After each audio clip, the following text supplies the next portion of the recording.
ಓಂ ಶಾಂತಿ. ಮುರಳಿಯ ದಿನಾಂಕ 25/12/2021. मीठे बच्चे, तुम्हें अथाह ईश्वरीय सुख मिला है, इसलिए तुम्हें मायावी सुखों की परवाह नहीं करनी है.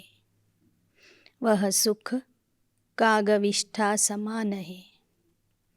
ಮಧುರ ಮಕ್ಕಳೇ, ನಿಮಗೆ ಅಪಾರವಾದ ಈಶ್ವರೀಯ ಸುಖ ಸಿಕ್ಕಿದೆ.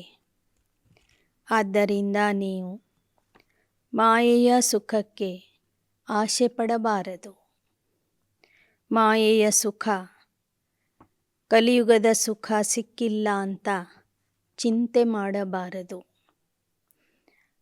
ಮಾಯಾವಿ ಸುಖ ಕಾಗವಿಷ್ಠೆಗೆ ಸಮಾನ ಆಗಿದೆ. प्रश्न: बाप की सर्व बच्चों के प्रति एक ही आश है, वह कौन सी? ತಂದೆಗೆ ಮಕ್ಕಳ ಪ್ರತಿಯಾಗಿ ಒಂದೇ ಒಂದು ಆಶೆ ಇದೆ, ಅದು ಯಾವುದು? मेरे सब बच्चे अच्छी रीति पढ़कर तख्त नशीन बने अथवा बाप के कंधे पर चढ़े. बाबा देखते हैं कौन कितना अपनी खुशबू फैलाता है. बच्चे में कोई बदबू तो नहीं है, तो बच्चों को भी ऐसे पुरुषार्थ में लग जाना चाहिए. कभी भी कर्म इंद्रियों से कोई उल्टा काम नहीं करना चाहिए. ತಂದೆಗೆ ಆಶೆ ಇದೆ, ತಮ್ಮ ಎಲ್ಲ ಮಕ್ಕಳು ಸಿಂಹಾಸನ ಅಧಿಕಾರಿಯಾಗಬೇಕು, ರಾಜ ಆಗಬೇಕು, ತಂದೆಯ ಹೆಗಲನ್ನು ಹತ್ತಬೇಕು. ಆದ್ದರಿಂದ ಬಾಬಾ ಆಗಾಗ ನೋಡ್ತಾ ಇರ್ತಾರೆ, ಮಕ್ಕಳಲ್ಲಿ ಎಷ್ಟು ಪರಿಮಳ ಬಂದಿದೆ, ಅಂದರೆ ದೈವಿ ಗುಣಗಳ ಧಾರಣೆಯಾಗಿದೆ. ಮಕ್ಕಳು ಆ ಪರಿಮಳವನ್ನು ಎಷ್ಟು ಹರಡಿಸ್ತಾ ಇದ್ದಾರೆ. ಮಕ್ಕಳಲ್ಲಿ ಯಾವುದೇ ರೀತಿಯ ದುರ್ವಾಸನೆ ಇಲ್ಲ ತಾನೆ. ಆದ್ದರಿಂದ ಮಕ್ಕಳು ಪುರುಷಾರ್ಥದಲ್ಲಿ ತೊಡಗಬೇಕು. ಕರ್ಮ ಇಂದ್ರಿಯಗಳ ಮೂಲಕ ಯಾವುದೇ ಉಲ್ಟಾ ಕೆಲಸ ಮಾಡಬಾರದು. ಗೀತ್: ಬದಲ್ ಜಾಯೆ ದುನಿಯಾ, ನಾ ಬದಲೆಂಗೆ ಹಮ್. ಈ ಜಗತ್ತೇ ಬದಲಾದರು, ಅಂದರೆ ನನಗೆ ವಿರೋಧವಾಗಿ ನಡೆದರೂ ನಾನು ತಂದೆಯ ಕೈಯನ್ನು ಬಿಡೋದಿಲ್ಲ. ಒಮ್ಮೆ ಲೌಕಿಕದಿಂದ ಅಲೌಕಿಕಕ್ಕೆ ಬಂದಿದ್ದೇನೆ ಅಂದರೆ ಮತ್ತೆ ನಾನು ಬದಲಾಗಿ ಮಾಯೆಯ ಲೋಕಕ್ಕೆ ಹೋಗೋದಿಲ್ಲ ಎಂಬ ಪ್ರತಿಜ್ಞೆಯ ಗೀತೆಯಾಗಿದೆ. ಓಂ ಶಾಂತಿ. इस गीत का थोड़ा तात्पर्य बाप बतलाते हैं. इसमें कोई बदलने की बात ही नहीं.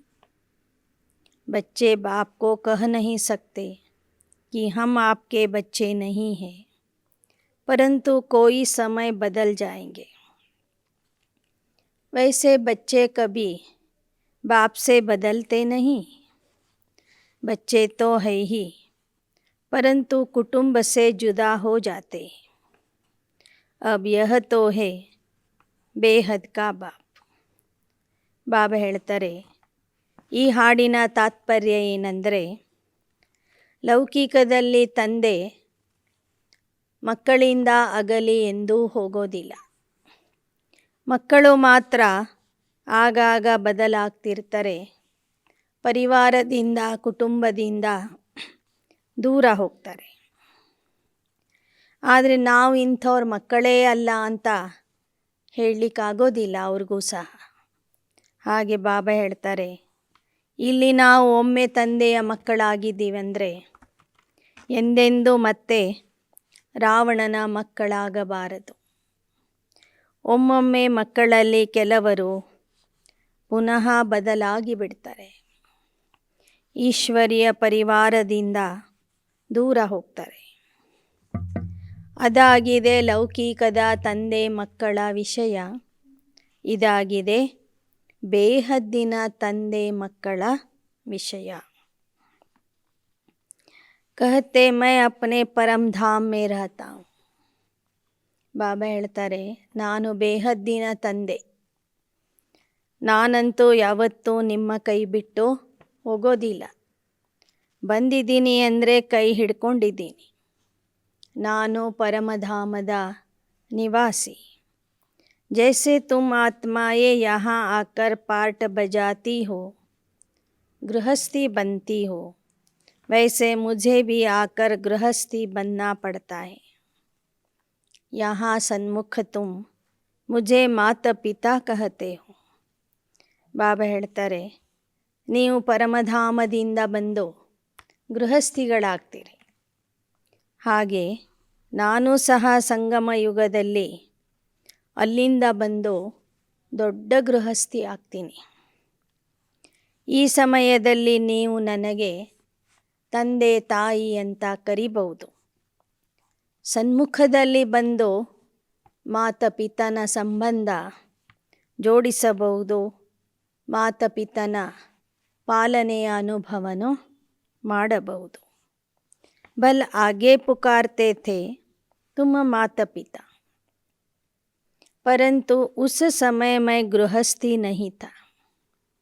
ನೀವು ಭಕ್ತಿ ಮಾರ್ಗದಲ್ಲೂ ಸಹ ಕರಿತಾ ಇದ್ರಿ, ತಂದೆ ನೀನು ತಾಯಿ ನೀನು ಅಂತ. ಆದರೆ ಆ ಸಮಯದಲ್ಲಿ ನಾನು ಗೃಹಸ್ಥಿ ಆಗಿರಲಿಲ್ಲ.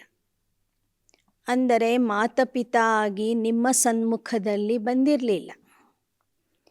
ಇಸ ಸಮಯ ಆಕರ್ ಗೃಹಸ್ಥಿ ಬನಾವ್. ಸಂಗಮ ಯುಗದಲ್ಲಿ ಮಾತ್ರ ನಾನು ಸಹ ಬಂದು ಗೃಹಸ್ಥಿಯಾಗಿದ್ದೇನೆ ಅಂತ ಹೇಳ್ತಾರೆ ಬಾ. ಗೃಹಸ್ಥಿ ಬಿ 2-4 बच्चों का नहीं, ढेर के ढेर बच्चे आते जाते हैं. भल कहते हम बदलेंगे नहीं, परंतु माया बदला देती है. 4-5 ಮಕ್ಕಳಿಗೆ ತಂದೆ ಆಗಲ್ಲ ನಾನು. ರಾಶಿ ರಾಶಿ ಮಕ್ಕಳ ತಂದೆ ಆಗಿರ್ತೀನಿ ಸಂಗಮ ಯುಗದಲ್ಲಿ. ರಾಶಿ ರಾಶಿ ಮಕ್ಕಳು ನನ್ನ ಹತ್ತಿರ ಬರ್ತಾರೆ, ಹೇಳ್ತಾರೆ, ಬಾಬಾ ನಾವು ಒಮ್ಮೆ ನಿಮ್ಮ ಮಡಿಲಿಗೆ ಬಂದಿದ್ದೀವೆಂದರೆ ಮತ್ತೆ ಈಗ ಬದಲಾಗಿ ವಾಪಸ್ ಮಾಯೆಯ ಜಗತ್ತಿಗೆ ಹೋಗೋದಿಲ್ಲ ಅಂಥೇಳಿ. ಆದರೆ ಮಾಯೆ ಮಕ್ಕಳನ್ನು ಬದಲಾಯಿಸಿಬಿಡ್ತದೆ. बाप है ऊंचते ऊंच, इनसे ऊंचा बाप कोई हो नहीं सकता. साधारण मनुष्य तन में प्रवेश किया है.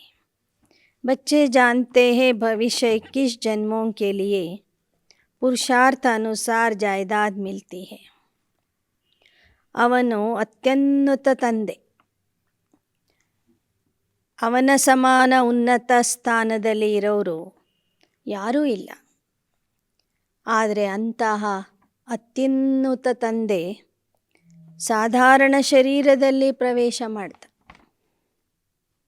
21 ಜನ್ಮಕ್ಕಾಗಿ ನಿಮಗೆ ಅವನಿಂದ ಆಸ್ತಿ ದೊರೆಯುತ್ತದೆ. ಬಹುತ್ ಹೈ ಜೋ ಚಲ್ತೆ ಚಲ್ತೆ ಬದಲ್ ಜಾತೆ, ಕ್ಯೋಂಕಿ ಯಹ ಹೈ ಮಾಯಾ ಕಿ ಲಡಾಯಿ. ಆಗೆ ತುಮ್ ಮಾಯಾ ಕೆ ಥೆ, ಅಭಿ ಬಾಪ್ನೆ ಅಡಾಪ್ಟ್ ಕಿಯಾ ಹೈ. ಮಕ್ಕಳು ಪುರುಷಾರ್ಥದಲ್ಲಿ ನಡೀತಾ ನಡೀತಾ ಒಮ್ಮೊಮ್ಮೆ ಮತ್ತೆ ಬದಲಾಗಿ ಬಿಡ್ತಾರೆ. ಯಾಕೆ ಅಂದರೆ ಇದು ಮಾಯೆಯ ಜೊತೆಗಿನ ಯುದ್ಧ ಇದೆ. ಮೊದಲು ನೀವು ಮಾಯೆಯ ಮಕ್ಕಳಾಗಿದ್ರಿ, ಮಾಯೆಯ ಜೊತೆಗೇ ಇದ್ರಿ. ಈಗ ಬಾಬಾ ನಿಮ್ಮನ್ನು ಅಡಾಪ್ಟ್ ಮಾಡಿಕೊಂಡಿದ್ದಾರೆ, ಧರ್ಮದ ಮಕ್ಕಳನ್ನಾಗಿ ಮಾಡಿಕೊಂಡಿದ್ದಾರೆ. उस तरफ है माया का सुख, यहाँ तो वह सुख नहीं है. तो माया के सुख अपनी तरफ खींच लेते. ಬಾಬಾ ಹೇಳ್ತಾರೆ, ಹೊರಗಿನ ಜಗತ್ತಿನಲ್ಲಿ ಮಾಯೆಯ ಸುಖ ಇದೆ, ಸಂಗಮ ಯುಗದಲ್ಲಿ ಆ ಸುಖ ಇಲ್ಲ. ಆದ್ದರಿಂದ ಒಮ್ಮೊಮ್ಮೆ ಆ ಮಾಯಾವಿ ಸುಖ ಮಕ್ಕಳನ್ನು ತನ್ನ ಕಡೆಗೆ ಎಳ್ಕೊಂಡು ಬಿಡ್ತದೆ. ಯಹಾ ತುಮ್ಕೋ ಹೇ ಗುಪ್ತ ಸುಖ, ನಿಮಗೆ ಇಲ್ಲಿ ಸಿಗ್ತಿರುವ ಸುಖ ಗುಪ್ತವಾದಂಥ ಸುಖ, ಇಂದ್ರಿಯಾತೀತ ಆಗಿರುವಂಥ ಸುಖ. तो माया के सुख में अगर बुद्धि गई तो वह सुख याद आते रहेंगे. जानते हो भविष्य में अथाह सुख लेंगे. ಒಂದು ವೇಳೆ ಈಗ ನಿಮ್ಮ ಬುದ್ಧಿ ಮಾಯೆಯ ಸುಖದ ಕಡೆಗೆ ಹೋಗಿತು ಅಂದರೆ ಕೊನೆ ಸಮಯದಲ್ಲೂ ಅದೇ ಸುಖ ನೆನಪಿಗೆ ಬರ್ತದೆ. ಆದ್ದರಿಂದ ತಂದೆಯ ಮಕ್ಕಳಾದ ನಂತರ ನೀವು ಮಾಯೆಯ ಸುಖಕ್ಕೆ ಆಸೆ ಪಡಬಾರದು. ಮಾಯೆಯ ಸುಖ ಸಿಕ್ಕಿಲ್ಲ ಅಂತ ಚಿಂತೆ ಮಾಡಬಾರದು. ಗಾತೆ ಹೇ ವಹ ಸುಖ ಕಾಗವಿಷ್ಠಾ ಕೆ ಸಮಾನ है. सुख तो हमको सतयुग में मिलेगा. वह सुख प्राप्त करने के लिए हम माता पिता के बने हैं. ಕಲಿಯುಗದ ಸುಖಕ್ಕೆ ಕಾಗವಿಷ್ಠೆಗೆ ಸಮಾನ ಅಂತ ಹೇಳಲಾಗ್ತದೆ. ಅದು ಕನಿಷ್ಠವಾದ ಸುಖ ಅಂತಲೂ ಹೇಳ್ತಾರೆ. ನಿಜವಾದ ಸುಖ ನಮಗೆ ಸತ್ಯಯುಗದಲ್ಲಿ ಪ್ರಾಪ್ತಿಯಾಗ್ತದೆ. ಆ ಸುಖದ ಪ್ರಾಪ್ತಿಗಾಗಿಯೇ ನಾವು ಈಗ ಮಾತಾಪಿತಾ ತಂದೆಯ ಮಕ್ಕಳಾಗಿದ್ದೇವೆ. ಬಾಪ್ ಜರೂರ್ ಕೋಯಿ ಸಮಯ ಗೃಹಸ್ಥಿ ಬನೆ ಹೇ, जिस कारण उनको माता पिता कहा जाता है. ಆ ನಿರಾಕಾರ ಪರಮಾತ್ಮ ಒಂದಿಲ್ಲ ಒಂದು ದಿನ ಅಥವಾ ಒಂದು ಸಮಯಕ್ಕೆ ಅವಶ್ಯವಾಗಿ ಅವನು ಗೃಹಸ್ಥಿಯಾಗಿರ್ತಾನೆ. ಈ ಸೃಷ್ಟಿಗೆ ಬಂದು ತಂದೆಯಾಗಿ, ತಾಯಿಯಾಗಿ, ಗುರುವಾಗಿ, ಶಿಕ್ಷಕ ಆಗಿ ಪಾತ್ರ ಮಾಡ್ತಾನೆ. ಅದಕ್ಕಾಗಿಯೇ ಭಕ್ತಿ ಮಾರ್ಗದಲ್ಲಿ ತುಮಿ ಹೋ ಮಾತಾ ಪಿತಾ ತುಮಿ ಹೋ ಅಂತ ಗಾಯನ ಇದೆ. गाते हैं परंतु समझते नहीं. अब तुम जानते हो बेहद का बाप भी है तो माँ भी है. इस माँ द्वारा प्रजापिता ब्रह्मा द्वारा अडॉप्ट किया है. ಇಲ್ಲಿ ನಿರಾಕಾರ ತಂದೆ ನಮಗೆ ತಂದೆಯ ಸಂಬಂಧ ಕೊಡಬೇಕಾದ್ರೆ ಪ್ರಜಾಪಿತಾ ಬ್ರಹ್ಮ ಅಂದರೆ ಈ ಬ್ರಹ್ಮ ತಾಯಿಯ ಮೂಲಕನೇ ಅವನು ನಮಗೆ ತಂದೆ ಆಗ್ತಾನೆ. ಬ್ರಹ್ಮ ಬಾಬಾ ನಮಗೆ ತಾಯಿ ಆಗಿದ್ದಾರೆ. अब ಪ್ರಜಾಪಿತಾ और ಶಿವ दोनों ही बाप ठहरे. ಆದರೆ ಬ್ರಹ್ಮರವರ ದೇಹ ಪುರುಷನ ದೇಹ ಆಗಿರುವ ಕಾರಣ ಅವರಿಗೆ ತಂದೆ ಅಂತಲೂ ಹೇಳಲಾಗ್ತದೆ. ಅಲೌಕಿಕ ತಂದೆ ಅಂತ ಹೇಳ್ತಾರೆ. ಶಿವಬಾಬಾ ನಿರಾಕಾರ ತಂದೆ, ಪಾರಲೌಕಿಕ ತಂದೆ, ಪ್ರಜಾಪಿತಾ ಬ್ರಹ್ಮ ಅಲೌಕಿಕ ತಂದೆ ಆಗಿದ್ದಾರೆ. ಬಾಪ ತೋ ಇಸ್ ಮಾತಾ ದ್ವಾರ ಅಡಾಪ್ಟ್ ಕರೆಂಗೆ. ಬ್ರಹ್ಮ ಬಾಬನ ಪಾತ್ರ ಸಂಗಮ ಯುಗದಲ್ಲಿ ಬಹಳ ವಿಚಿತ್ರ ಇದೆ. ಒಂದು ಕಡೆ ಅವರು ನಮಗೆ ಅಣ್ಣ ಆಗ್ತಾರೆ, ಮತ್ತೊಂದು ಕಡೆ ತಾಯಿ ಆಗ್ತಾರೆ, ಇನ್ನೊಂದು ಕಡೆ ಅಲೌಕಿಕ ತಂದೆ ಆಗ್ತಾರೆ, ಮತ್ತೊಂದು ಕಡೆ ಸಹಪಾಠಿ ಆಗ್ತಾರೆ, ಸಹೋದ್ಯೋಗಿ ಆಗ್ತಾರೆ, ನಮ್ಮ ಥರನೇ ವಿದ್ಯಾರ್ಥಿನೂ ಆಗ್ತಾರೆ.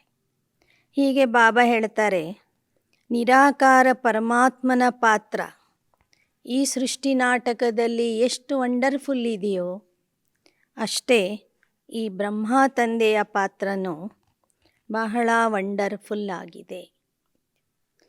त्वमेव माता च पिता इनको कहेंगे या ब्रह्मा को. गाते हैं हम सब ब्रदर्स. वह फादर है, उसमें तो माता का प्रश्न ही नहीं। त्वमेव ಮಾತಾಶ್ಚ ಪಿತಾ. ಈ ಗಾಯನ ಬ್ರಹ್ಮಬಾಬನಿಗಿದೆಯೋ ಶಿವನಿಗಿದೆಯೋ? ತಂದೆ ನೀನು, ತಾಯಿ ನೀನು, ಬಂಧು ನೀನು, ಬಳಗ ನೀನು ಎಂಬ ಗಾಯನ ನಿರಾಕಾರ ಶಿವನ ಗಾಯನ ಆಗಿದೆ. ಅವನೇ ತಂದೆ ಅವನೇ ತಾಯಿ ಆಗ್ತಾನಂದರೆ ಅಲ್ಲೇ ಅರ್ಥ ಆಗ್ತದೆ ಅವನಿಗೆ ದೈಹಿಕ ರೂಪ ಇಲ್ಲ ಅಂಥೇಳಿ. ಅವನಿಗೆ ದೇಹ ಇಲ್ಲ. ಆ ಕಾರಣದಿಂದ ಅವನು ತಂದೆನೂ ಆಗ್ತಾನೆ, ತಾಯಿ ಆಗ್ತಾನೆ, ಬಂಧು ಆಗ್ತಾನೆ, ಶಿಕ್ಷಕ ಆಗ್ತಾನೆ, ಸದ್ಗುರು ಆಗ್ತಾನೆ. ಬ್ರಹ್ಮಬಾಬನಿಗೆ ಆ ಥರ ಹಾಡಿದರೆ ಸರಿ ಅನಿಸೋದಿಲ್ಲ. ಯಾಕೆಂದರೆ ಬ್ರಹ್ಮ ತಂದೆಗೆ ದೇಹ ಇದೆ. ಲೌಕಿಕದ ದೃಷ್ಟಿಯಿಂದ ನೋಡಿದ್ರೂ ಅವರಿಗೆ ಜನ ತಂದೆ ಅಂತ ಕರೀತಾರೆ, ಅಣ್ಣ ಅಂತ ಕರೀತಾರೆ ವಿನಃ ತಾಯಿ ಅಂತ ಯಾರೂ ಕರೆಯೋದಿಲ್ಲ. ಆದರೆ ಸಂಗಮ ಯುಗದಲ್ಲಿ ನಿರಾಕಾರ ಪರಮಾತ್ಮ ಇವರ ಮುಖದಿಂದ ನಮ್ಮನ್ನು ಹುಟ್ಟಿಸ್ತಿರೋದ್ರಿಂದ ಇವರಿಗೆ ಗುಪ್ತ ತಾಯಿ ಅಂತ ಹೇಳಲಾಗ್ತದೆ. ತುಮ ಮಾತ ಪಿತಾ ಹಮ ಬಾಲಕ ತೇರೆ अब माता पिता कैसे बनते हैं यह ವಂಡರ್ಫುಲ್ ಬಾತೆ ಹೇ ಸಮझने की. ಸಂಗಮ ಯುಗದ ಈ ವಿಚಿತ್ರವಾದಂಥ ವಿಚಾರಗಳು ಮಕ್ಕಳಿಗೆ ಮಾತ್ರ ಅರ್ಥ ಆಗ್ತವೆ. ಹೇಗೆ ಸಾಕಾರದಲ್ಲಿ ಬಂದಾಗ ನಿರಾಕಾರ ನಮಗೆ ತಂದೆ ಆಗ್ತಾನೆ, ಬ್ರಹ್ಮಬಾಬಾ ನಮಗೆ ತಾಯಿ ಆಗ್ತಾರೆ ಎಂಬ ವಿಚಾರ ಬಹಳ ವಂಡರ್ಫುಲ್ ಆಗಿದೆ. मनुष्य मूंझते भी है क्योंकि शरीर तो मेल का है ना. ಬ್ರಹ್ಮಬಾಬನೇ ನಮ್ಮ ತಾಯಿ ಅಂತ ಹೇಳಿದರೆ ಜನರಿಗೆ ಸಂಶಯ ಬರ್ತದೆ, ಮನಸ್ಸಿನಲ್ಲಿ ಗೊಂದಲ ನಿರ್ಮಾಣ ಆಗ್ತದೆ. ಈ ಅಜ್ಜನಿಗೆ ಇವರು ತಾಯಿ ಅಂತ ಕರೀತಾರಲ್ಲ ಅಂತ ಪ್ರಶ್ನೆ ಬರ್ತದೆ. ಅದಕ್ಕಾಗಿ ಶಿವಬಾಬಾ ಏನು ಮಾಡಿದರು, इस माता को अडॉप्ट किया. वह है सरस्वती बेटी, ब्रह्मा की बेटी. यह माता भी है तो पिता भी है. बेटी द्वारा अडॉप्ट नहीं किया, माता द्वारा अडॉप्ट किया. ಸರಸ್ವತಿಗೆ ಯಜ್ಞದ ಮಾತೇಶ್ವರಿ ಅಂತ ನೇಮಿಸಿದರು. ಆದರೆ ಅವರು ಬ್ರಹ್ಮಬಾಬನಿಗೂ ಮಗಳು, ಶಿವಬಾಬರಿಗೂ ಮಗಳು. ಶಿವಬಾಬಾ ಮಗಳಿನ ಮೂಲಕ ಮಕ್ಕಳನ್ನು ರಚನೆ ಮಾಡೋದಿಲ್ಲ, ಅವರ ಮುಖಾಂತರ ನಿಮಗೆ ಅಡಾಪ್ಟ್ ಮಾಡಲಿಲ್ಲ, ಬ್ರಹ್ಮ ತಾಯಿಯ ಮೂಲಕ ನಿಮಗೆ ಅಡಾಪ್ಟ್ ಮಾಡಿಕೊಂಡ್ರು. ಆದರೆ ಬ್ರಹ್ಮನ ದೇಹ ಪುರುಷನ ದೇಹ ಇರುವ ಕಾರಣ ಮಾತೆಯರ ಕನ್ಯೆಯರ ಸಂಭಾಲನೆಗಾಗಿ ಶಿವಬಾಬಾ ಬ್ರಹ್ಮ ಮತ್ತು ಶಿವಬಾಬವ್ರಿಗೆ ಮಗಳಾಗಿರುವಂತಹ ಜಗದಂಬಾ ಸರಸ್ವತಿಯವರನ್ನು ನೇಮಿಸಿದರು. ಯಹ ಮಾತಾ ಭೀ ಹೈ ತೋ ಪಿತಾ ಭೀ ಹೈ, ಉಸ್ನೆ ಇಸ್ಮೇ ಪ್ರವೇಶ ಕಿಯಾ ಹೈ. ತಬ್ ಬ್ರಹ್ಮ ಕೋ ಖುದ್ ಕಹತೆ ತುಮ್ ಹಮಾರಾ ಬಚ್ಚಾ ಭೀ ಹೋ ಪತ್ನಿ ಭೀ ಹೋ. ಇನ್ನು ನಿರಾಕಾರ ತಂದೆ ತಾಯಿ ಅಂದರೆ ಶಿವಬಾಬಾ. ಅವರು ಇವರ ದೇಹದಲ್ಲಿ ಬಂದು ಹೇಳ್ತಾರೆ ಬ್ರಹ್ಮಬಾಬವ್ರಿಗೆ, ನೀನು ನನ್ನ ಪ್ರಥಮ ಮಗನೂ ಆಗಿದೆಯಾ, ಜೊತೆಗೆ ಪತ್ನಿನೂ ಆಗಿದೆಯಾ. ಬರೋಬರ್ ಇನ್ನ ದ್ವಾರ ಅಡಾಪ್ಟ್ ಕರ್ತೆ ತೋ ಯಹ ಮಾತಾ ಹೋ ಜಾತಿ ಹೇ. ಇವರ ಮೂಲಕ ನಿಮ್ಮನ್ನು ದತ್ತು ಮಾಡಿಕೊಳ್ತಾರೆ, ಆಗ ಬ್ರಹ್ಮಬಾಬಾ ನಿಮಗೆ ತಾಯಿ ಆಗ್ತಾರೆ. बाप कहते तुमको याद मुझे करना है, ब्रह्मा को याद नहीं करना है. ಮತ್ತೆ ಬಾಬಾ ಹೇಳ್ತಾರೆ, ನೀವು ಬ್ರಹ್ಮಬಾಬನ ಪಾತ್ರದ ಬಗ್ಗೆ ತಿಳ್ಕೊಳ್ರಿ, ಸರಸ್ವತಿಯವರ ಪಾತ್ರದ ಬಗ್ಗೆನೂ ತಿಳ್ಕೊಳ್ರಿ. ಆದರೆ ನೆನಪು ಮಾಡೋದು ಮಾತ್ರ ನನ್ನೊಬ್ಬನನ್ನೇ ನೆನಪು ಮಾಡಿ. ಬ್ರಹ್ಮಕೋ ಯಾದ ನಹಿ ಕರ್ನ, ಈ ಬ್ರಹ್ಮಬಾಬವ್ರನ್ನ ನೆನಪು ಮಾಡಬೇಡಿ. ಮನುಷ್ಯ ತೋ ದುನಿಯಾ ಮೇ बहुत लॉकेट आदि पहनते। बाप कहते बच्चे तुम्हें अपना भी सब कुछ भूल जाना है। देह सहित देह के जो भी संबंधी है सबको भूल परमपिता परमात्मा के साथ ಯೋಗ ಲಗಾओ. ಶಿವಬಾಬಾ ಹೇಳ್ತಾರೆ, ಈ ಬ್ರಹ್ಮ ಬಾಬಾವ್ರನ್ನ ನೆನಪು ಮಾಡಬೇಡಿ. ಪ್ರಪಂಚದಲ್ಲಿ ಭಕ್ತರು ತಮ್ಮ ಗುರುಗಳ ಫೋಟೋ ಅಥವಾ ಚಿತ್ರ ಹಾಕ್ಕೊಂಡು ಲಾಕೆಟ್ ಮಾಡ್ಕೊಂಡಿರ್ತಾರೆ. ಹಾರದಲ್ಲಿ ಹಾಕ್ಕೊಳ್ತಾರೆ, ಉಂಗುರದಲ್ಲಿ ಅವರ ಚಿತ್ರ ಹಾಕ್ಕೊಳ್ತಾರೆ. ಆದರೆ ಇಲ್ಲಿ ನೀವು ಯಾವ ದೇಹಧಾರಿಯ ಚಿತ್ರವನ್ನು ನಿಮ್ಮ ಲಾಕೆಟಲ್ಲಿ ಹಾಕ್ಕೊಳ್ಳುವಂಥ ಅವಶ್ಯಕತೆ ಇಲ್ಲ. ನಿಮ್ಮನ್ನೇ ನೀವು ಮರೀರಿ ಅಂತ ನಾನು ಹೇಳ್ತಿರುವಾಗ ಮತ್ತೆ ಈ ದೇಹಧಾರಿಗಳನ್ನು ಯಾಕೆ ನೆನಪು ಮಾಡ್ತೀರಿ? ಬ್ರಹ್ಮ ಬಾಬಾನೂ ದೇಹಧಾರಿ, ಮಮ್ಮನೂ ದೇಹಧಾರಿ. ಅವರನ್ನು ಫಾಲೋ ಮಾಡಿರಿ. ಆದರೆ ಯೋಗದಲ್ಲಿ ಕುಳಿತಾಗ ಅವರನ್ನು ನೆನಪು ಮಾಡಬೇಡಿ. बाप का फरमान है, मुझ बाप को याद करो. मैं इनमें प्रवेश होकर तुमको राजयोग सिखलाता हूँ. इस समय प्रेरणा की कोई बात नहीं है. प्रेरणा से बाबा काम नहीं करता. यह ड्रामा अनुसार सब कुछ होना ही है. ನಾನು ಇವರ ದೇಹದಲ್ಲಿ ಪ್ರವೇಶ ಮಾಡಿ ರಾಜಯೋಗ ಕಲಿಸ್ತೇನೆ.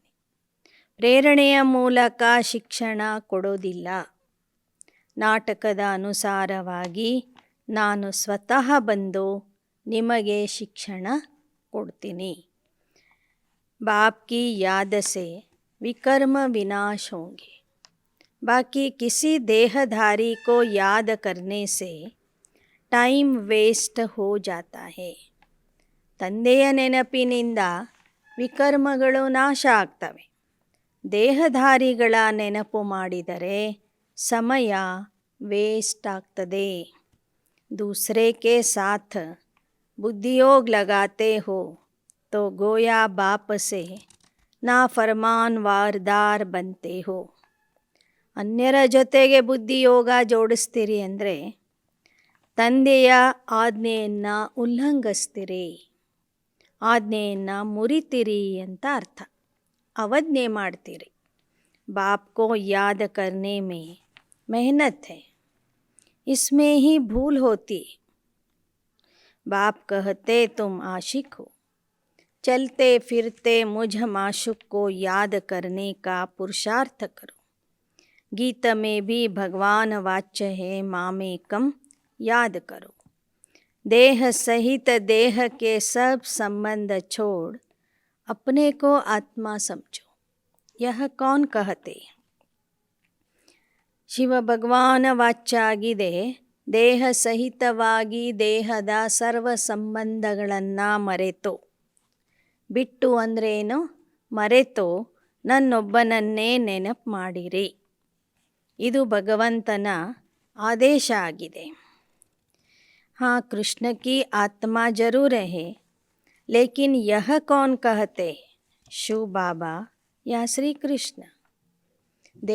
ದೇಹದ ಸಂಬಂಧಗಳನ್ನು ಮರೆತು ನನ್ನನ್ನು ನೆನಪು ಮಾಡ್ರಿ ಎಂಬ ಆದೇಶ ಯಾರು ಕೊಡ್ತಾರೆ? ದೇಹಧಾರಿ ಶ್ರೀಕೃಷ್ಣ ಈ ಮಾತನ್ನು ಹೇಳ್ತಾನೋ, ನಿರಾಕಾರ ಶಿವಬಾಬಾ ಈ ಮಾತನ್ನು ಹೇಳ್ತಾರೋ?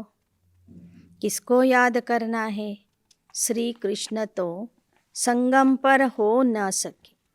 हाँ, कृष्ण की आत्मा जरूर है, वह भी सीख कर औरों को सिखाते हैं.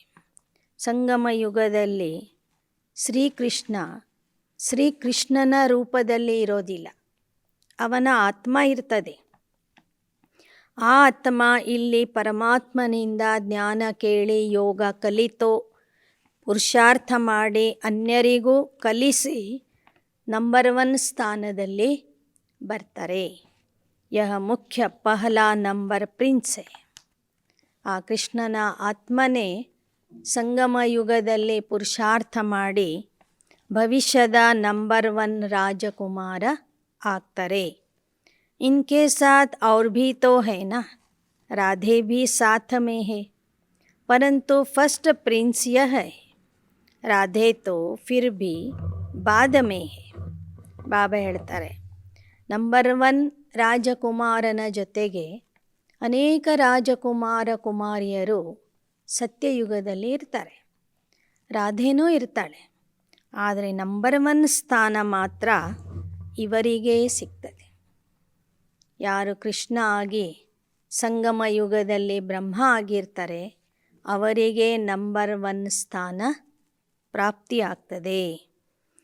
बाप कहते मुख्य एक ही बात उठाओ, गीता कृष्ण ने नहीं गाई, कृष्ण को भगवान नहीं कह सकते, इस बात में ही सारी बात है जीतने की. ಮತ್ತೆ ಈಗ ಬಾಬಾ ಹೇಳ್ತಾ ಇದ್ದಾರೆ, ಮುಖ್ಯವಾದ ವಿಷಯವನ್ನು ನೀವು ಜನರಿಗೆ ತಿಳಿಸ್ರಿ. ಗೀತೆಯ ಜ್ಞಾನದಾತ ಶ್ರೀಕೃಷ್ಣ ಅಲ್ಲ, ನಿರಾಕಾರ ಪರಮಾತ್ಮ ಆಗಿದ್ದಾನೆ. ಈ ಒಂದು ಮಾತನ್ನು ನೀವು ಸಿದ್ಧ ಮಾಡಿಬಿಟ್ರೆ ನೀವೇ ಜಯಶಾಲಿ ಆಗಿಬಿಡ್ತೀರಿ, ನೀವು ಗೆದ್ದ ಹಾಗೆ ವಿಜಯಿಗಳು ಆಗ್ತೀರಿ. ಏಕ ಬಾಪ ಹಿ ಬ್ರಾಹ್ಮಣ ದೇವತಾ ಕ್ಷತ್ರಿಯ ತೀನ ಧರ್ಮ ಸ್ಥಾಪನ ಕರ್ತೆ.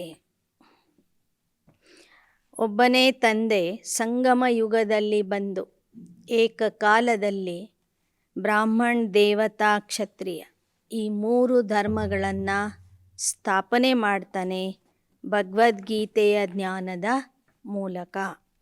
ಪಹಲೆ ಡಿಟಿಸಮ್, ಫಿರ್ ಇಸ್ಲಾಮಿಸಮ್, ಬುದ್ಧಿಸಮ್, ಕ್ರಿಶ್ಚಿಯನಿಸಮ್, ಬಸ್ और छोटे छोटे धर्म तो बहुत है. ಹೀಗೆ ಧರ್ಮಗಳ ಇತಿಹಾಸನೂ ಬಾಬಾ ನಮಗೆ ಹೇಳಿಕೊಡ್ತಾರೆ.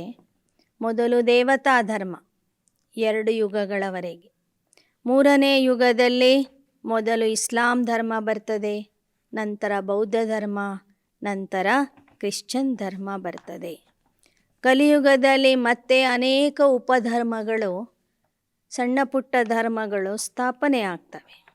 ಸದ್ಗತಿ ಹೋತಿ ಹೇ ಗೀತಾಕ್ಕೆ ಭಗವಾನ್ ದ್ವಾರ.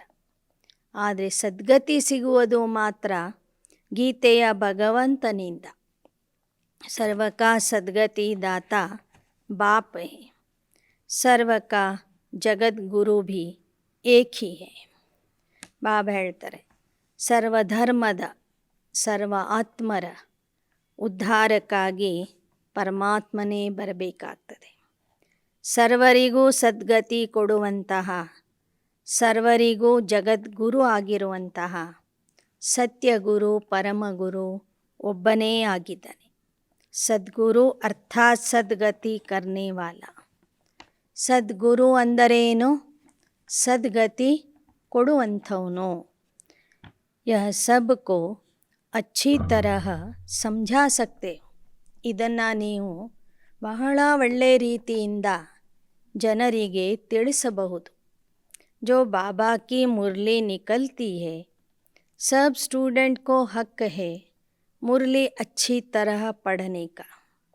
जिनको मुरली का शौक़ होगा वह 3-4 बारी मुरली जरूर पढ़ेंगे. ಬಾಬಾ ಇನ್ ಮುರಳಿ ನುಡಿಸ್ತಾರೆ, ಆ ಮುರಳಿಯನ್ನು ಓದುವ ಅಧಿಕಾರ ಎಲ್ಲ ಮಕ್ಕಳಿಗೂ ಇದೆ, ಎಲ್ಲ ವಿದ್ಯಾರ್ಥಿಗಳಿಗೂ ಇದೆ. ಯಾರಿಗೆ ಮುರಳಿಯ ಬಗ್ಗೆ ಆಸಕ್ತಿ ಇರ್ತದೆ ಅವರು ಇಡೀ ದಿನದಲ್ಲಿ 3-4 ಸಲ ಆ ಮುರಳಿಯನ್ನು ಓದ್ತಾರೆ. ಪ್ರಕಾಶ್ಮಣಿ ದಾದಿಯವರು 11 ಸಲ ಮುರಳಿ ಓದ್ತಿದ್ರಂತೆ. ರಾತ್ರಿ 11-12 ಗಂಟೆ ಆದ್ರೂ ಮುರಳಿ ಓದಿನೇ ಮಲಗ್ತಿದ್ರಂತೆ. ಮುರಳಿ ಬಿಗರ್ ಅವ್ರ ಕುಚ್ ಸೂझता ही नहीं. ಮಕ್ಕಳಲ್ಲಿ ಕೆಲವರಿಗೆ ಮುರಳಿ ಬಿಟ್ಟರೆ ಯಾವ ವಿಚಾರನೂ ಅವ್ರ ತಲೆಯಲ್ಲಿ ಬರೋದೇ ಇಲ್ಲ. ಅಂದಿನ ಮುರಳಿಯಲ್ಲಿ ಬಾಬಾ ಏನು ಹೇಳಿರ್ತಾರೆ, ಆ ಮುರಳಿಯನ್ನು ಹೇಗೆ ನಾವು ಜೀವನದಲ್ಲಿ ಅಳವಡಿಸ್ಕೋಬೇಕು, ಅದರಂತೆ ಹೇಗೆ ನಾವು ನಡಿಬೇಕು, ಆಚರಣೆ ಮಾಡಬೇಕು ಅನ್ನೋದರ ಬಗ್ಗೆನೇ ಅವರಲ್ಲಿ ವಿಚಾರ ನಡೀತದೆ. सबको अपनी उन्नति करनी है. मुरली को कोई 5-8 बारी अच्छी रीति पढ़े तो ब्राह्मणी से भी ऊंच जा सकते हैं. ಬಾಬಾ ಹೇಳ್ತಾರೆ, ವಿದ್ಯಾರ್ಥಿಗಳು ಒಂದು ವೇಳೆ 5-8 ಬಾರಿ ಮುರಳಿಯನ್ನು ಓದಿದರೆ ಟೀಚರ್ಸ್ಗಳಕ್ಕಿಂತನೂ ಮುಂದೆ ಹೋಗಬಹುದು ಅಂತ ಹೇಳ್ತಾರೆ. ಸಬ್ಕೋ ಅಪ್ನಿ ಉನ್ನತಿ ಕರ್ನಿ, ಪ್ರತಿಯೊಬ್ಬರು ತಮ್ಮ ಉನ್ನತಿಯನ್ನು ತಾವೇ ಮಾಡ್ಕೋಬೇಕು. ವಾಸ್ತವಮೇ ಬ್ರಾಹ್ಮಣಿಯ ಹೇ ಮೋಸ್ಟ್ ಒಬೀಡಿಯೆಂಟ್ ಸರ್ವೆಂಟ್. ಬಾಬಾ ಹೇಳ್ತಾರೆ, ನಿಮಿತ್ತ ಶಿಕ್ಷಕಿಯರು ಅಂದರೆ ಪರಮಾತ್ಮನ ಆಜ್ಞಾಕಾರಿ ಸೇವಕಿಯರು. कोई की अच्छे खान पान तरफ बुद्धि गई तो मरने समय भी वह याद आ जाएगा. इस समय ही सर्विस लेते रहे तो ಖಲಾಸ್. ಬಾಬಾ ಹೇಳ್ತಾರೆ, ತಂದೆಗೆ ಸಮರ್ಪಿತ ಆಗಿ ಊಟ ಪಾನೀಯ ಕಡೆಗೆ ಬುದ್ಧಿ ನಮ್ಮದು ಹೋಗ್ತದೆ ಅಂದರೆ ಬಾಬಾ ಹೇಳ್ತಾರೆ, ಸಾಯುವಾಗಲೂ ಸಹ ಆ ಪದಾರ್ಥಗಳ ನೆನಪೇ ಬಂದ್ಬಿಡುತ್ತೆ. ಆಗ ಮಾಡಿದ ಪುರುಷಾರ್ಥ ಎಲ್ಲ ವೇಸ್ಟ್ ಆಗ್ತದೆ ಅಂತ ಹೇಳ್ತಾರೆ ಬಾಬಾ. ಸರ್ವಿಸ್ ಪರ್ ರಹನೆ ವಾಲೆ ಸದೈವ ಒಬೀಡಿಯೆಂಟ್ ಹೋಕರ್ रहेंगे. ಬಾಬಾ ಹೇಳ್ತಾರೆ, ಯಾರು ದೈಹಿಕವಾಗಿ ಗಟ್ಟಿ ಇರ್ತಾರೆ ಅವರು ತಮ್ಮ ದೇಹದ ಸೇವೆಯನ್ನು ಬೇರೆಯವರಿಂದ ಮಾಡಿಸ್ಕೋಬಾರದು. ಬಾಬಾ ಹೇಳ್ತಾರೆ, ಸೇವೆಯ ಬಗ್ಗೆ ಆಸಕ್ತಿ ಇರೋರು ಸದಾ ಆಜ್ಞಾಕಾರಿಯಾಗಿ ಇರ್ತಾರೆ.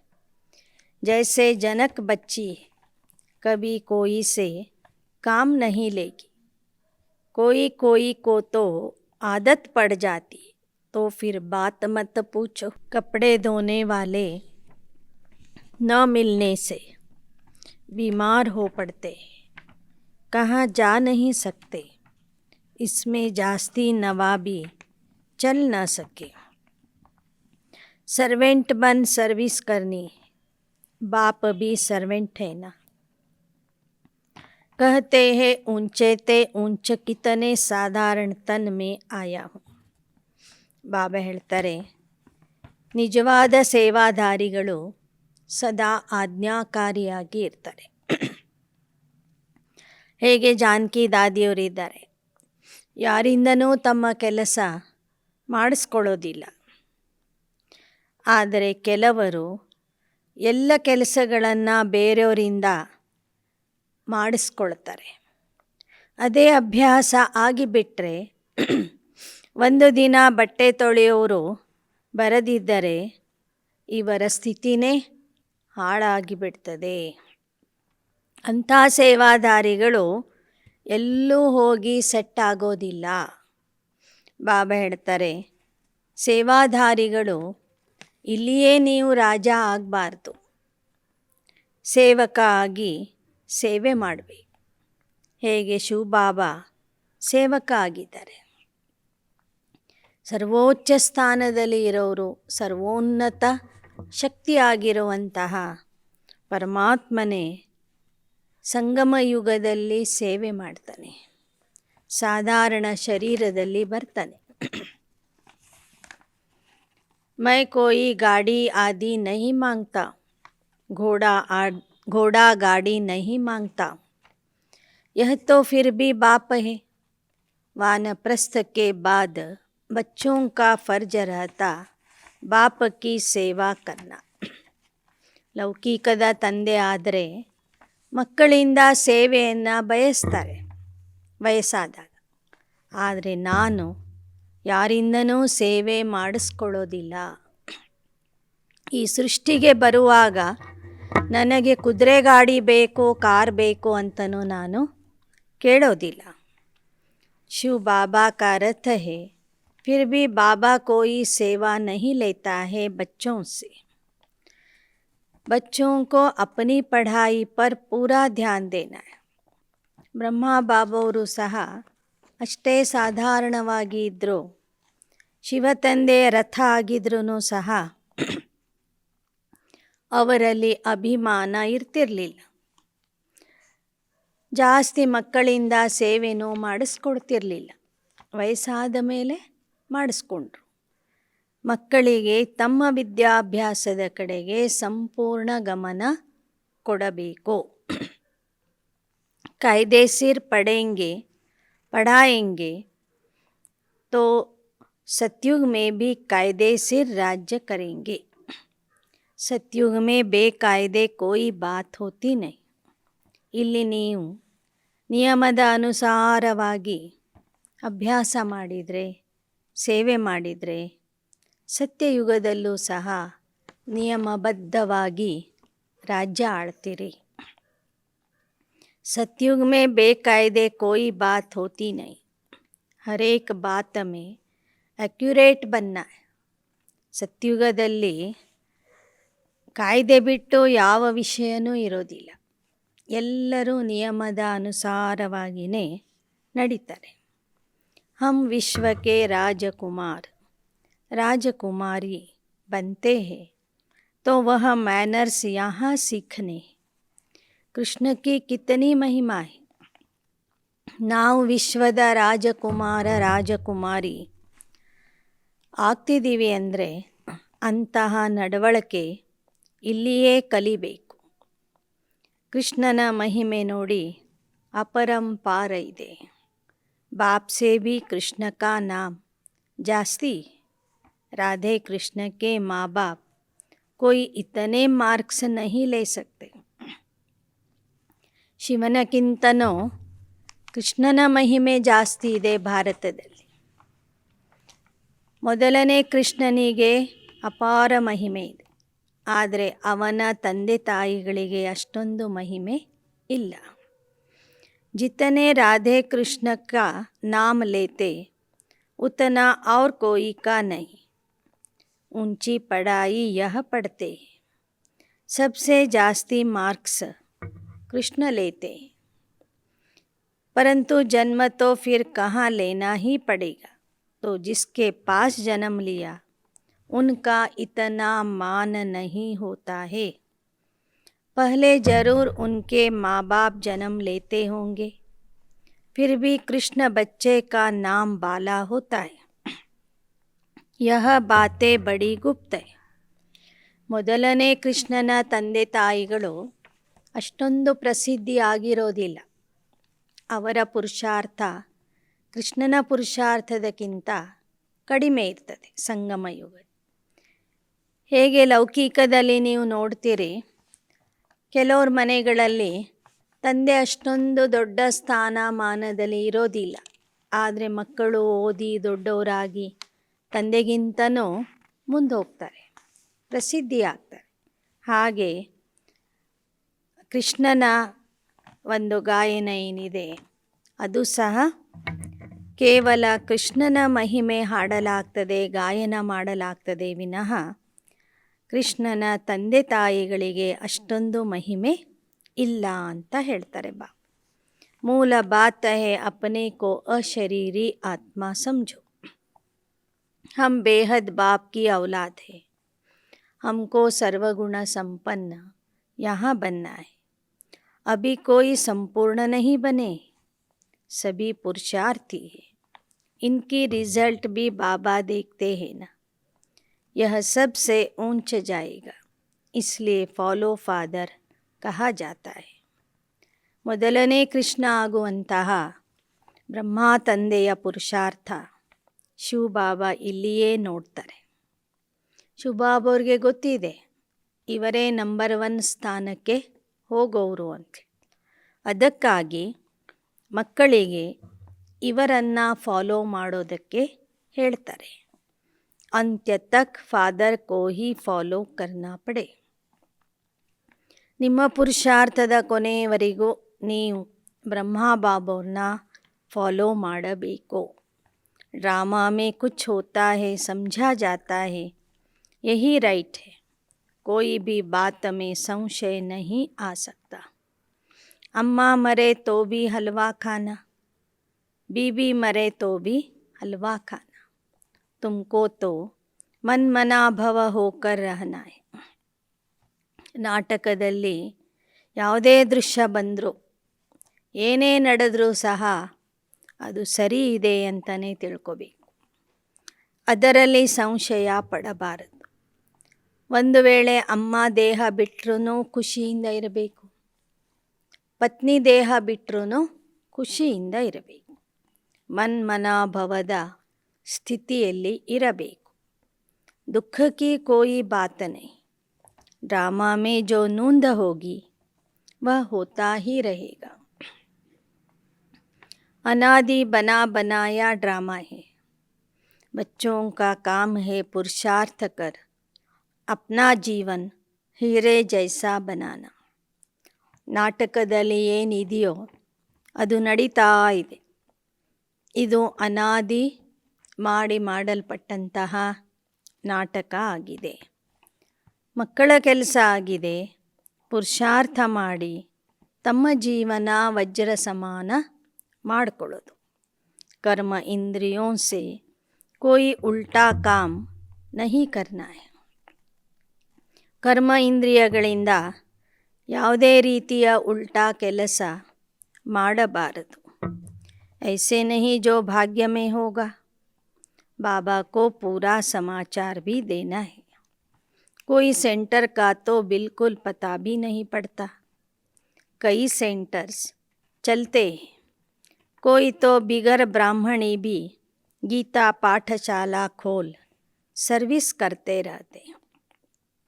ಭಾಗ್ಯದಲ್ಲಿ ಇದ್ದರೆ ಪುರುಷಾರ್ಥ ಮಾಡ್ತೀನಿ ಅಂತ ಆಲಸಿಗಳಾಗಿ ಕೂತ್ಕೊಳ್ಬಾರ್ದು. ಪುರುಷಾರ್ಥ ಮಾಡುವುದು ಸಹ ನಮ್ಮ ಪಾತ್ರದಲ್ಲಿ ಫಿಕ್ಸ್ ಆಗಿದೆ ಅಂತ ತಿಳ್ಕೊಂಡು ಪುರುಷಾರ್ಥ ಮಾಡಬೇಕು. ತಮ್ಮ ಪುರುಷಾರ್ಥದ ಸಮಾಚಾರ ತಂದೆಗೆ ತಿಳಿಸ್ತಾ ಇರಬೇಕು.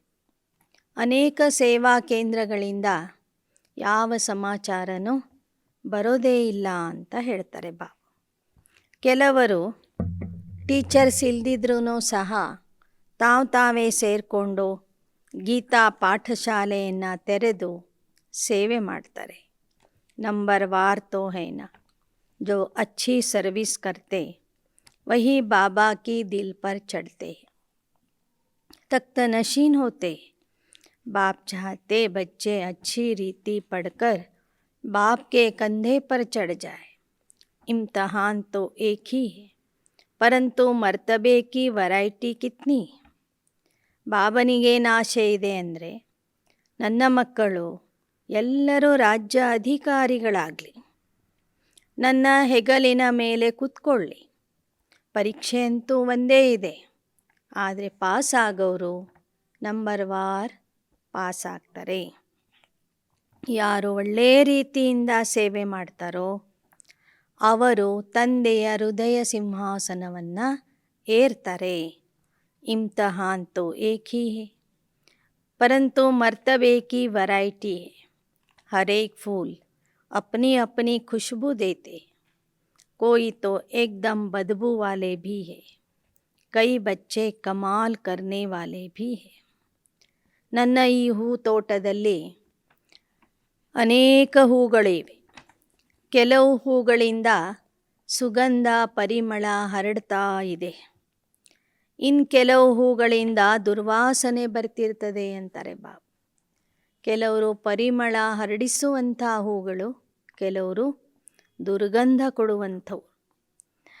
ಮಕ್ಕಳಲ್ಲಿ ಕೆಲವರು ಭಾಳ ಚಮತ್ಕಾರ ಮಾಡುವಂಥ ಮಕ್ಕಳು ಇದ್ದಾರೆ.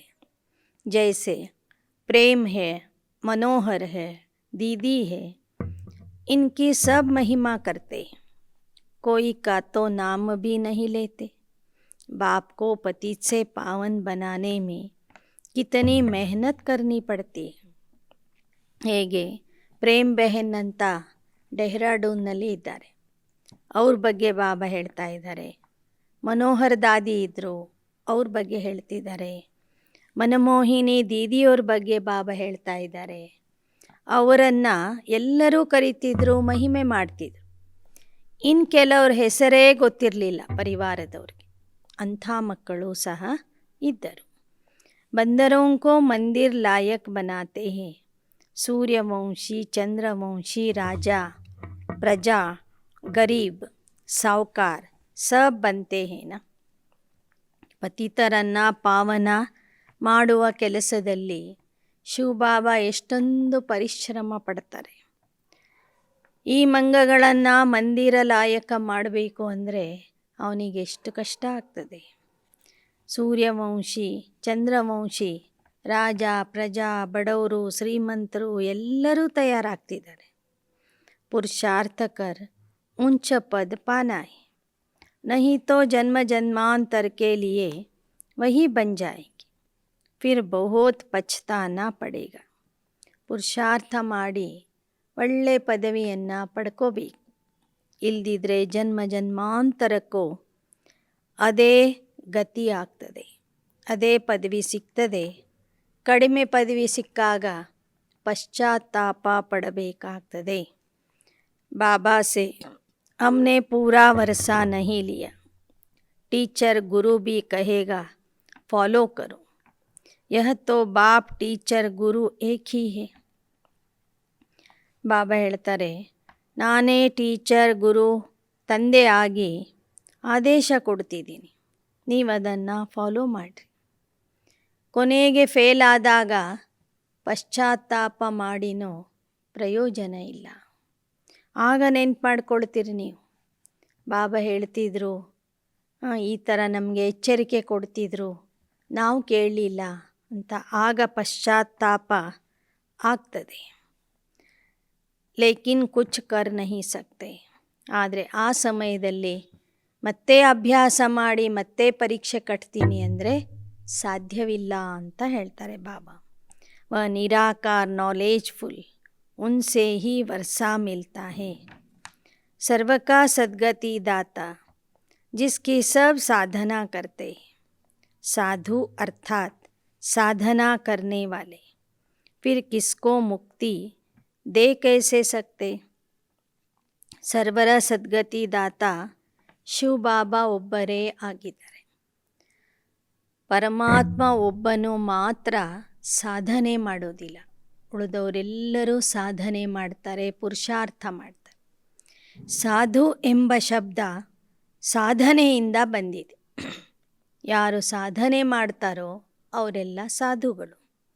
ಅವರೇ ಮುಕ್ತಿಗಾಗಿ ಸಾಧನೆ ಮಾಡ್ತಿದ್ದಾರಂದರೆ ಇತರರಿಗೆ ಮುಕ್ತಿ ಕೊಡುವುದಕ್ಕೆ ಹೇಗೆ ಸಾಧ್ಯವಾಗ್ತದೆ? ಯಾವ ದೇಹಧಾರಿ ಗುರುಗಳು, ಸಾಧು ಸಂತರು ಯಾರಿಗೂ ಮುಕ್ತಿ ಕೊಡೋದಿಲ್ಲ ಅಂತ ಹೇಳ್ತಾರೆ ಬಾಬಾ. समझाने की युक्ति बड़ी अच्छी चाहिए. प्रदर्शनी का उद्घाटन करने वाले भी कुछ समझे हुए होने चाहिए. ಜ್ಞಾನ ಹೇಳಲಿಕ್ಕೆ ಯುಕ್ತಿ ಬೇಕು, ಹೇಳುವಂಥ ಉಪಾಯ ಗೊತ್ತಿರಬೇಕು. ಪ್ರದರ್ಶನದ ಉದ್ಘಾಟನೆ ಮಾಡುವಂಥವರಿಗೂ ಅಲ್ಪ ಸ್ವಲ್ಪ ಜ್ಞಾನ ತಿಳಿದಿರಬೇಕು. जो कह सके कि यह प्रदर्शनी मनुष्य को हीरे जैसा बनाने वाली है. ಯಾರನ್ನು ನೀವು ಕರಿತೀರಿ ಅವ್ರಿಗೂ ಸ್ವಲ್ಪ ಜ್ಞಾನ ಗೊತ್ತಿರಬೇಕು. ಆಗ ಮಾತ್ರ ಅವರು ಧೈರ್ಯದಿಂದ ಹೇಳ್ತಾರೆ, ಈ ಪ್ರದರ್ಶನ ಮನುಷ್ಯರನ್ನು ವಜ್ರ ಸಮಾನ ಮಾಡ್ತದೆ. प्रदर्शनी परमात्मा के डायरेक्शन से बनाई हुई है. उद्घाटन ऐसे से कराना चाहिए जो कुछ समझा भी सके. एक दिन बड़े भी आकर तुम्हारे पास समझेंगे, सन्यासी आदि भी आएंगे. ಬಾಬಾ ಹೇಳ್ತಾರೆ, ಪ್ರದರ್ಶನದಲ್ಲಿ ಬಂದವರು ನಿಮ್ಮ ಬಗ್ಗೆ ಒಳ್ಳೆಯ ಅಭಿಪ್ರಾಯ ಕೊಡಬೇಕು. ಈ ಪ್ರದರ್ಶನ ಪರಮಾತ್ಮನ ಆದೇಶದಿಂದ ತಯಾರಿಸಿದೆ ಅಂತಲೂ ನೀವು ಹೇಳಬೇಕು. ಇನ್ನು ಕೆಲವೇ ದಿನಗಳ ನಂತರ ದೊಡ್ಡ ದೊಡ್ಡ ಸಾಧು ಸನ್ಯಾಸಿಗಳು ನಿಮ್ಮ ಹತ್ತಿರ ಬರೋರಿದ್ದಾರೆ. ಉಸ್ ಡ್ರೆಸ್ ಮೇ ಬೈಟ್ ಸಮझेंगे. अब बाबा डायरेक्शन देते, मन मना भव, बाप को याद करो तो पावन बनेंगे. बाप कहते मैं कितना बड़ा गृहस्थी बनाऊं, सबसे बड़े ते बड़ा गृहस्थ धर्म मैं पालन करता हूँ. ड्रामा में मेरा पार्ट ही ऐसा है. अब पुरुषार्थ कर माँ बाप के गद्दी नशीन बनना चाहिए. शिव बाबा के हम बच्चे हैं, अंदर में वह नशा रहना चाहिए. ಬಾಬಾ ಹೇಳ್ತಾರೆ, ಸಂಗಮ ಯುಗದಲ್ಲಿ ನಾನು ಸಹ ದೊಡ್ಡ ಗೃಹಸ್ಥಿ ಆಗ್ತೀನಿ. ನಿಮ್ಮನ್ನೆಲ್ಲ ಅಡಾಪ್ಟ್ ಮಾಡ್ಕೋತೀನಿ. ಈಗ ನೀವೆಲ್ಲ ಮಕ್ಕಳು ಉನ್ನತ ಪದವಿಗಾಗಿ ಈ ಮಾತಾಪಿತಾ ಬ್ರಹ್ಮ ಬಾಬಾ ಶಿವಬಾಬಾ ಅವ್ರನ್ನ ಫಾಲೋ ಮಾಡಿರಿ. ನಾವು ಪರಮಾತ್ಮನ ಮಕ್ಕಳು ಎಂಬ ನಶೆ ನಿಮ್ಮಲ್ಲಿ ನಿರಂತರವಾಗಿ ಇರಬೇಕು. ಹಮ್ ಬಾಬಾ ಸೇ ಕಮ್ ತೋಡೆ ಹಿ ಜಾಯೆಂಗೆ. ನಶೆಯಿಂದ ಹೇಳ್ರಿ, ನಾವು ಬ್ರಹ್ಮ ತಂದೆಯ ಸಮಾನ ಪುರುಷಾರ್ಥ ಮಾಡ್ತೀವಿ. ಅವರಿಗಿಂತ ಕಡಿಮೆ ಪದವಿಗೆ ನಾವು ಪುರುಷಾರ್ಥ ಮಾಡೋದಿಲ್ಲ. ನಾವು ಅವರ ಸಮಾನನೇ ಆಗಲಿಕ್ಕೆ ಪುರುಷಾರ್ಥ ಮಾಡಿ. ನಾವ್ಯಾಕೆ ಅವರಿಗಿಂತ ಹಿಂದೆ ಉಳಿಬೇಕು ಎಂಬ ಪ್ರಶ್ನೆಯನ್ನು ನಿಮಗೆ ನೀವೇ ಹಾಕ್ಕೊಳ್ರಿ. ಬ್ರಹ್ಮ ತಂದೆಯ ಸಮಾನ ಆಗಿರಿ. ಅಚ್ಚ मीठे मीठे सिकीलदे बच्चों प्रति माता पिता बाप दादा का याद प्यार और गुड मॉर्निंग. रूहानी बाप की रूहानी बच्चों को नमस्ते. रूहानी बच्चों की रूहानी बाप दादा को याद प्यार गुड मॉर्निंग और नमस्ते नमस्ते नमस्ते. धारणा के लिए मुख्य सार. बाप समान सच्चा सेवाधारी बनना है. किसी से भी सेवा नहीं लेनी है. ओबीडियंट आज्ञाकारी होकर रहना है. ಧಾರಣೆಗಾಗಿ ಮುಖ್ಯಾಂಶಗಳು. ತಂದೆಯ ಸಮಾನ ಸತ್ಯ ಸೇವಾಧಾರಿ ಆಗಬೇಕು. ಯಾರಿಂದಲೂ ನಮ್ಮ ವೈಯಕ್ತಿಕ ಸೇವೆ ಮಾಡಿಸ್ಕೋಬಾರದು. ಆಜ್ಞಾಕಾರಿಯಾಗಿ ಇರಬೇಕು. ಎರಡನೇದು, ड्रामा में जो सीन चलती है वही राइट है, उसमें संशय नहीं उठाना है. अपने जीवन को हीरे जैसा बनाने का पुरुषार्थ करना है. ನಾಟಕದಲ್ಲಿ ಯಾವ ದೃಶ್ಯ ನಡೀತಾ ಇದೆ ಅದು ಸರಿಯಾಗಿ ನಡೀತಾ ಇದೆ. ಅದರಲ್ಲಿ ನಮಗೆ ಸಂಶಯ ಬರಬಾರದು.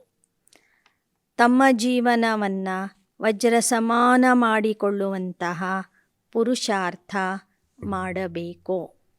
वरदान.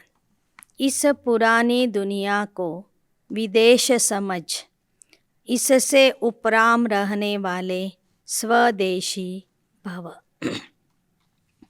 ಈ ಹಳೆ ಪ್ರಪಂಚವನ್ನು ವಿದೇಶ ಅಂತ ತಿಳ್ಕೊಂಡು ಸದಾ ಈ ವಿದೇಶ ಅಥವಾ ಪರದೇಶ ಅಂದರೆ ರಾವಣನ ದೇಶದಿಂದ ಅನಾಸಕ್ತ ಆಗಿರಿ. ಸ್ವದೇಶಿ ಆಗಿರಿ ಅಂದರೆ ಪರಮಧಾಮದ ವಾಸಿಯಾಗಿರಿ. ಪರಮಧಾಮದ ಸ್ಥಿತಿಯನ್ನು ಅನುಭವ ಮಾಡಿರಿ. जैसे कई लोग विदेश की चीज़ों को टच भी नहीं करते, समझते हैं अपने देश की चीज़ का प्रयोग करें. ऐसे आप लोगों के लिए यह पुरानी दुनिया ही विदेश है. इससे उपराम रहो.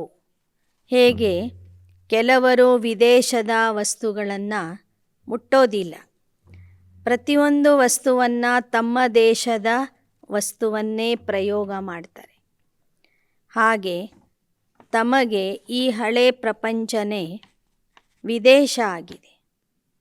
ಈ ವಿದೇಶದಿಂದ ಸದಾ ಅನಾಸಕ್ತ ಆಗಿರಿ. ಅರ್ಥಾತ್ पुरानी दुनिया की जो चीज़ें हैं, स्वभाव संस्कार हैं, उनकी तरफ जरा भी आकर्षित न हो. ಈ ಹಳೆ ಪ್ರಪಂಚದ ವಸ್ತುಗಳು, ನಿಮ್ಮದೇ ಆದಂಥ ಹಳೆ ಸ್ವಭಾವ ಸಂಸ್ಕಾರ ನಿಮ್ಮನ್ನು ತನ್ನ ಕಡೆಗೆ ಆಕರ್ಷಣೆ ಮಾಡಬಾರದು. स्वदेशी बनो अर्थात आत्मिक रूप में अपने ऊंचे देश परमधाम और ईश्वरीय परिवार के हिसाब से मधुबन देश के निवासी समझ इसके नशे में रहो. ಸ್ವದೇಶಿ ಆಗಬೇಕು ಅಂದರೆ ಆತ್ಮಿಕ ಸ್ವರೂಪದಿಂದ ಪರಮಧಾಮದ ನಿವಾಸಿ ಅಂತ ತಿಳ್ಕೋಬೇಕು. ಸಂಗಮ ಯುಗದ ಈಶ್ವರಿಯ ಪರಿವಾರದ ದೃಷ್ಟಿಯಿಂದ ನೋಡಿದರೆ ನಾವು ಮಧುಬನ ನಿವಾಸಿಗಳು ಅಂತ ತಿಳ್ಕೊಬೇಕು. ಅದೇ ನಶೆಯಲ್ಲಿ ಇರಬೇಕು ಅಂತ ಬಾಬಾ ಹೇಳ್ತಾರೆ. ಸ್ವದೇಶ ಒಂದು ಪರಮಧಾಮ, ಎರಡನೇದು ಸಂಗಮ ಯುಗದಲ್ಲಿ ಮಧುಬನ. ನಮಗೆ ನಾವು ಒಂದು ಪರಮಧಾಮ ನಿವಾಸಿ ಜ್ಯೋತಿರ್ಬಿಂದು ಆತ್ಮ ಅಂತ ತಿಳ್ಕೊಬೇಕು. ಇಲ್ದಿದ್ರೆ ಮಧುಬನ ನಿವಾಸಿ ಪವಿತ್ರ ಬ್ರಾಹ್ಮಣ ಆತ್ಮ ಅಂತ ತಿಳ್ಕೊಬೇಕು. ಶ್ಲೋಗನ್: झमेलों में फंसने के बजाय सदा मिलन मेले में रहो. ಈ ಜಗತ್ತಿನ ಜಂಜಾಟದಲ್ಲಿ ಸಿಲುಕುವುದರ ಬದಲಾಗಿ ಸದಾ ಪರಮಾತ್ಮನ ಮಿಲನದ ಮೇಳದಲ್ಲಿ ಇರಬೇಕು. ಸದಾ ಮಿಲನದ ಅನುಭವ ಮಾಡ್ತಿರಬೇಕು. ಜಗತ್ತಿನ ಜಂಜಾಟದಿಂದ ಮುಕ್ತ ಆಗಿರಬೇಕು. ಅಚ್ಚಾ, ಓಂ ಶಾಂತಿ.